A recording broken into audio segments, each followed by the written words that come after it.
Hello and welcome to Board Stupid. My name's Wayne. And I'm Matt. And we are big fans of the Spiel des Jahres. Of course we are. Because it's the award, it's the big Oscars awards of board games. Come on. Yeah, absolutely. It's the big award. Yeah. And there's been so many classic games since that award has been around, since the late 80s, early 90s. And we are here, Matt, to pick just 10 of them. Yeah, our top 10 of Spiel des Jahres. Top 10 Spiel des Jahres winners. That's this video. This is tremendously exciting because they're all, I say not all, we'll talk about that. Many of them are fantastic games. Oh, no, they are all fantastic games. Fantastic There are a couple of misses here and there, but we can talk about it later. But before that, you hit the subscribe button. Hit the subscribe button. Yeah, that's an Oscar. You win an Oscar if you do it. Yeah, you win an award, we win an award, everybody wins an award. Yeah, absolutely. Everybody wins. And join us on this little journey for our 10 favourite Spiel des Jahres winning games. Let's go. Rolling dice, feeling nice. Cardboard dreams and game schemes. Click subscribe, it's a vibe. Board Stupid's all we need. Board Stupid, game reviews for you and me. Board Stupid, here's what you should play and see.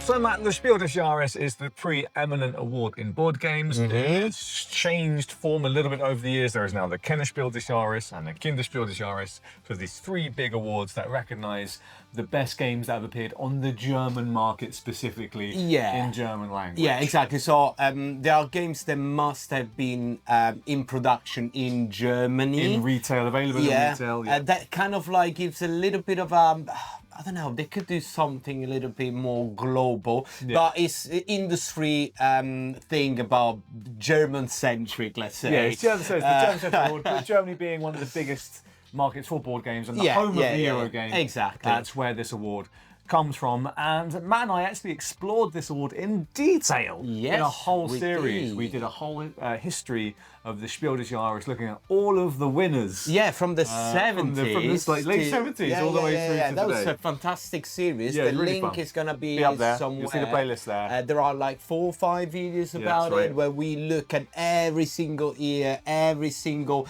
runner-up, the winners, and we discuss it about the games. And there are some of them, especially like the 70s and the 80s, like some very weird stuff. So definitely I invite you all to go and have a look. It's quite an entertaining things to see.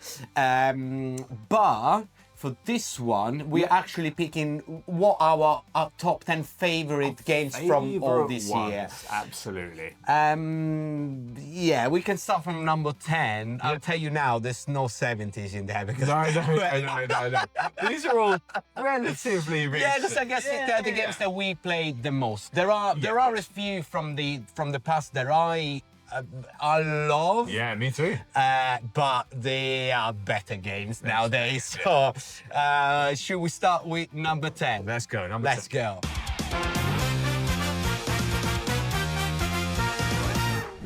For our number 10, we're going back to the winner of 2019, and we're talking about Just One. Just One by Repos Productions is one of the finest party games you can buy still today. 7-8 years after its release. It's fabulous, Matt, and the conceit is so simple. You have someone trying to guess a word, and everyone else is trying to give them a clue to do with that word. Very common in many word games. Yeah. But with the special rule, before you show the guesser the word to do with their word, everyone shows each other, and you have to delete any words that are the same. Brilliant. So simple. So simple. You're always trying to pick a word that is related to the one that the guesser need to guess.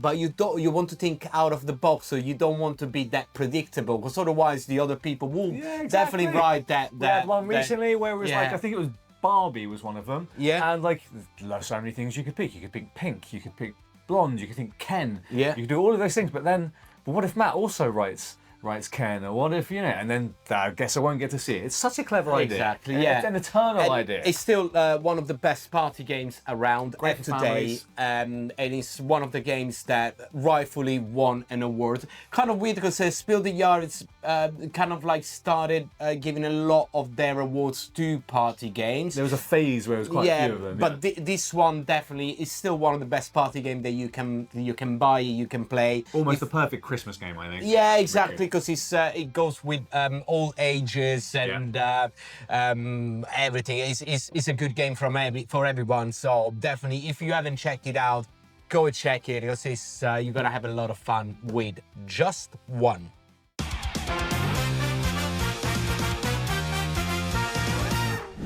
Matt, for our number 9, we're going completely the other direction from party game to a big exploration game. Yes. And by 2 legendary German designers. What game is this, Matt? We're talking about Tikal, straight from 1999. From 1999's award, designed by Wolfgang Kramer and Michael Kiesling, 2 legends of the industry. Yeah, they got together to create one of the best Indiana Jonesy board game that you can imagine.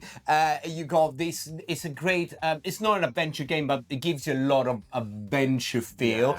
What you're trying to do is basically create this battle in the jungle to discover the temples, discover the ancient pyramids. Yeah, exactly. Yeah, and really cool. Then you want to have the area majority in those sections, because you want to be the one that actually looting those temples. There's a little bit of auction biddings. It's a fantastic game that for the time had a fantastic production. It looked nothing like 1999. And we are a big fan of the new version as well. Tikal Legend, that is a re-implementation of this classic that we played it, we loved it, awesome. we backed it, we can't wait soon, to. I think hopefully. Soon. But Tikal still at today.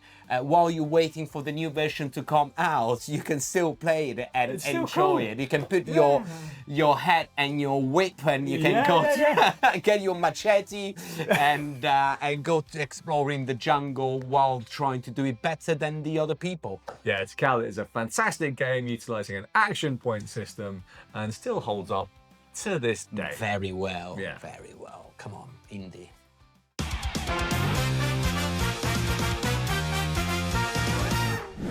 For the next one, Wayne, we go back to 2004, and we're talking about a game that not only won the Spiel des Jahres that year, but it kind of created the modern market of board gaming. Yes. Because it's a game that is still around, it still sells a lot, and I'm talking a lot, with 1,000 different flavors and legacy versions, and each city has now its own version of this game, and we're talking about Alan R. Moon's Ticket to Ride. Come on. Yeah, an English board game designer winning the German Spiel des Jahres, which is fantastic. And Ticket to Ride, as you say, from 2004's Spiel des Jahres award, is what feels like an eternal game design at this point. It is just, it's around everywhere. It's still a beautiful production by Days of Wonder. Days of Wonder has gone on to become a legendary, although now under Asmodee, a legendary company that releases a game every 2 years, and it's always a banger. And this kind of started that trend, I feel like. Yeah, it is. And as we were saying, with all the millions like expansion of different versions, so you got I think upstairs a London Tube version of it, and there is buses version, there is San Francisco, the Germany, Europe, US. there is a million things, and apparently the legacy version, we haven't played it, but I just heard a lot of very good things about it. But again, it's the game where you're trying to create routes between different stations, and you can be very mean and cut all the other people out. It's one of those games that you can play with your mom, your dad, or the rest of the family, and being like a Christmas Day game where everybody's enjoying it. It's very suitable for kids as well, even if there is a kids version only. But I think if you got a kids like 8, probably 9, play it 10, easy, you can definitely play it. As well, you can have some very serious board game around the table and have a completely different experience because it goes like very mean. It gets super mean and super ruthless. But yeah, Ticket to Ride, classic route building and contract fulfillment, and it's going to be around forever, I feel like. Very simple game mechanism, do one thing on your turn, easy to explain, easy to play, legendary game. I don't see it going away anytime soon. Even because you can find it everywhere these days. Even if you go to the pharmacy, you can buy it. Ticket to Ride, everywhere.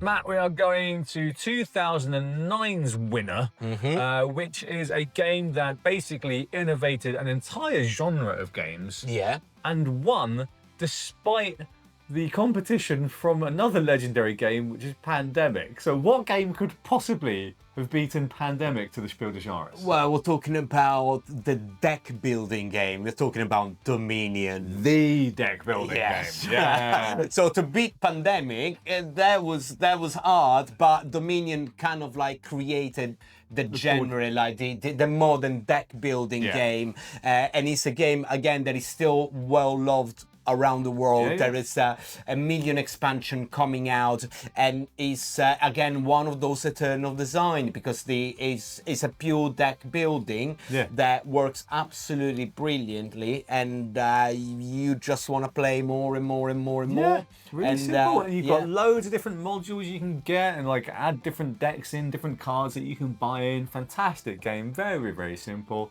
Try and get the most gold and points at the end. That is it. Very straightforward. But you're just buying cards from the market, build your deck, being better than other people, and there you go. Yeah, really, really cool. That's Dominion. Yes, and recently there's been an app that has been out. That's pretty good. Yeah, that is pretty good. I've been playing it quite a bit because it's better than all the shuffling that you need to do in person, especially when you add all the expansion. But I think that it gives a little bit, even like a second win to the game, even after all these years. So we're talking about 20 years almost. Yeah, it's almost 20 years old game. To be Dominion is it's a great game. So deserve to be on this list. Yeah, it certainly does.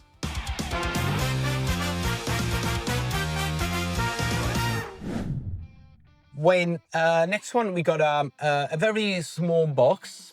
It's just a few cards and a couple of tokens. The smallest winner ever to win this award. Yes, and we're talking about Hanabi. Hanabi, legendary game by the legendary Antoine Bowser, also the designer of Seven Wonders. Hanabi is a tiny little box, again the smallest game to win the Spiel des Jahres, won the 2013 award, and it is a cooperative game, Matt. One of a few cooperative games to win that award, and it's very, very clever. This is one of those games where when you play it for the first time and tell people for the first time, they go, "Ooh, that's clever." Yeah. Right? You're trying to guess all of the numbers of cards and get them all in the right order. You're trying to create sets, set collection, shared set collection, by giving people clues about what cards that they've got. But the difference is you're not looking at your hand of cards, you're turn your hand of cards around and you look at everyone else's hand of cards. So Genius. So you can see everybody else's cards, you can't see not yours. You're looking at your card backs. And you still need to shred the cards in the right order. So what you can do during your turn, you can play one of your cards that you don't know what they are.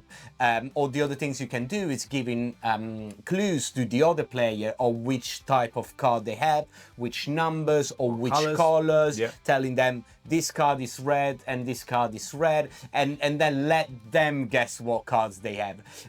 It's a very simple mechanics, and it feels like it's a game that has been around for centuries. That's what it does feel like that. It's just like how is this just only came out in 2010 and not in 100 and Where, like it feels like this could have been invented with any deck of cards. And it is absolutely legendary. I still love Hanabi, Matt. We still love it. We still play it every time. Yeah, of course. We'll probably take it on holiday in a couple absolutely, weeks. Absolutely.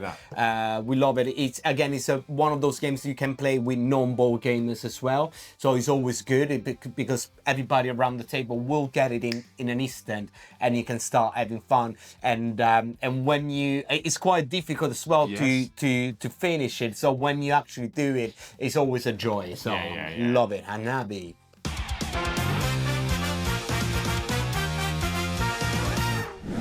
Okay, Matt, jumping up to 2018's winner of the Spiel des Jahres, what is next on our list? Well, we're going to Portugal. And Love Portugal. we're laying little tiles, or decorated tiles with Azul. What a great game! Another one by the Messi of Spiel des Jahres winning designers, Michael Kiesling. Yeah.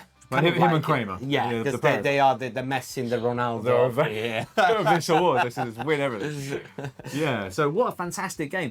This is essentially tile drafting and pattern building. Yes. That's basically the game. Really, really beautiful, and this wonderful circular drafting system, which can be both relaxing and indeed mean if you're forcing someone to take all the tiles that they don't want to take. Very clever system. Yeah, again, one of those games you can play with a family or you can play with your friends, and having two completely different experiences, both really great. One relaxing and cozy, and the other one kind of like way meaner and way like hate drafting the tiles. Yeah, exactly. But yeah, no, again, it's a game that is super known. There are different versions nowadays. There are like four or five different ones, I think. Yeah, the latest one, the Azul Duo, came out last year. There is a 2-player version of Azul with a couple of different things in the rules. Well, however, the normal Azul plays well at every player count. 2, 3, 4 is absolutely brilliant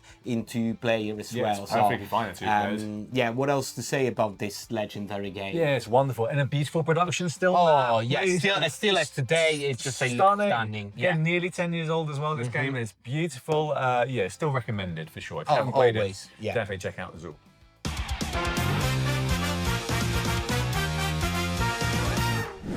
So Matt, for this one, we're going back a couple of years to 2016's winner. And it is designed by a quite an interesting mind, because I always like to mention that this is Vlada Kovatel, who also designed the incredibly heavy Mage Knights.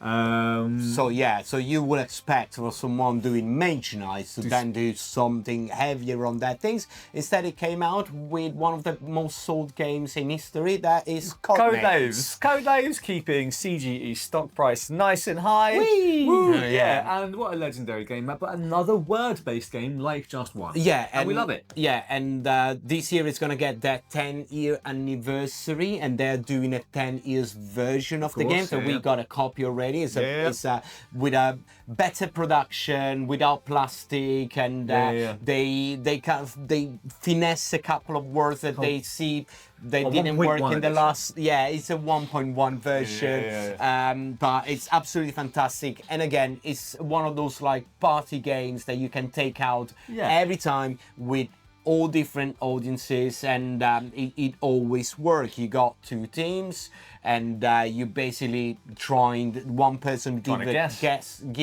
clues to the other player of his team or her team or their team, and they need to try to guess which words are the correct ones on the board in front of them. Yeah, really, really smart. A great design, and it's one of those games that feels really, really satisfying when your clue giver, your spy master, gives you like a really great combination of word and number that you can really get right. It's a brilliant design, mate. And again, another perfect Christmas game. Yeah, exactly. Really, really good. And this is one of those sort of in that era of the Spiel des Jahres when party games were the thing. Yeah.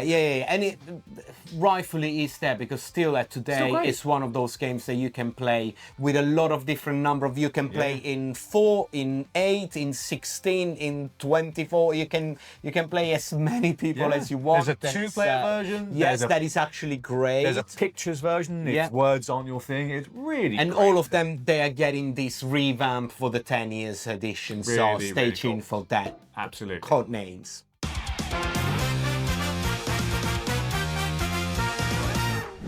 The most recent one on this list is taking us high, really high, and we are talking about Sky Team. Released in 2023 and won the Spiel des Jahres in 2024. Sky Team is the only 2-player only game to win the Spiel des Jahres. So that's already It's a big deal. And it kind of broke the mold a little bit, I think. It went a little bit back towards games that were slightly more involved, slightly more, slightly deeper, slightly more interesting. Yeah, well, at least for me. It was a cooperative game. And it is this cooperative game of limited communication where you're trying to land a plane in one of numerous airports. Yes. And this game is fabulously modular, Matt. You Yeah, do lots of stuff with it. yeah, it's a great game. So basically, what you do, as you say, no communication between the pilot and the co-pilot. You can always talk through your dice because you're gonna roll dice secretly, each player, and then you need to allocate the your dice is on your side of the cockpit. That with this fantastic production. Great production, yeah. You basically need to try to keep the altitude right, the speed right, the tilt of the plane right. And manage the fuel, manage the temperature, all sorts of things you could possibly do with it. Yeah. And in the box, it comes with a lot of different modules and a lot of different scenarios. Some of them you will have to again fight against the wind. Some of them you need to keep the people in the cabin really happy. Some of them you need to keep up for the fuel, and some of them is all of this together. So it makes it very not complex but challenging. Yes, absolutely. Absolutely. Sky Team is a fantastic game. Just super nice. I still really love it. Expansions available. Would thoroughly recommend if you want kind of a therapy with your partner. Yeah, it's kind of an experience. You should really try. Good.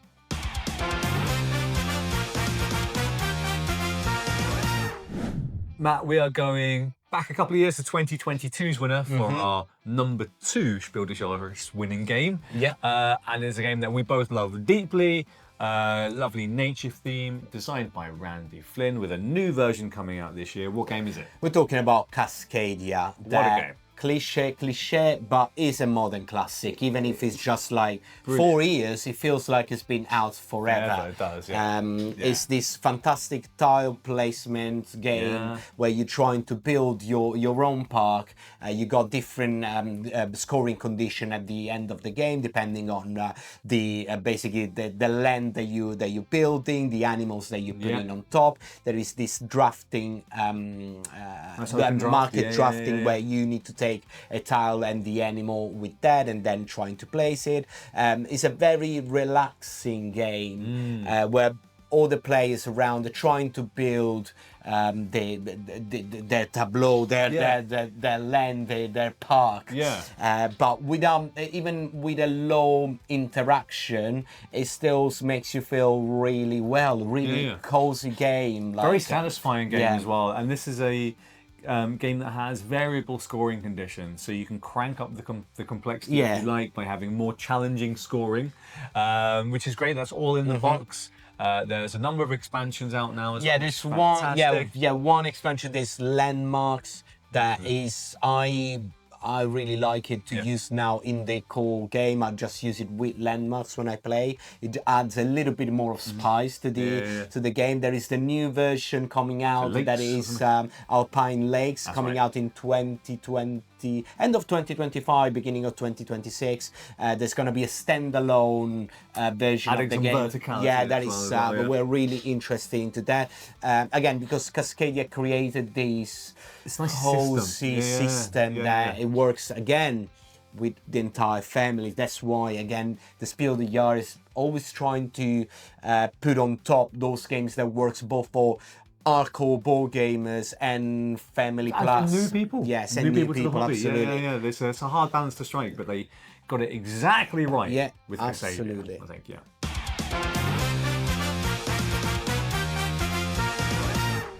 For our number 1 on this list, we're going way back to 1996. And we're talking about a game that if you played it today, you don't know that came out in 1996. You can think like, oh, this just came out yesterday. Yeah. And we're talking about El Grande, by, of course, the Messi of Spiel des Jahres winners, Wolfgang Kramer, who's nailed it with this game. This is the quintessential area majority game, I think.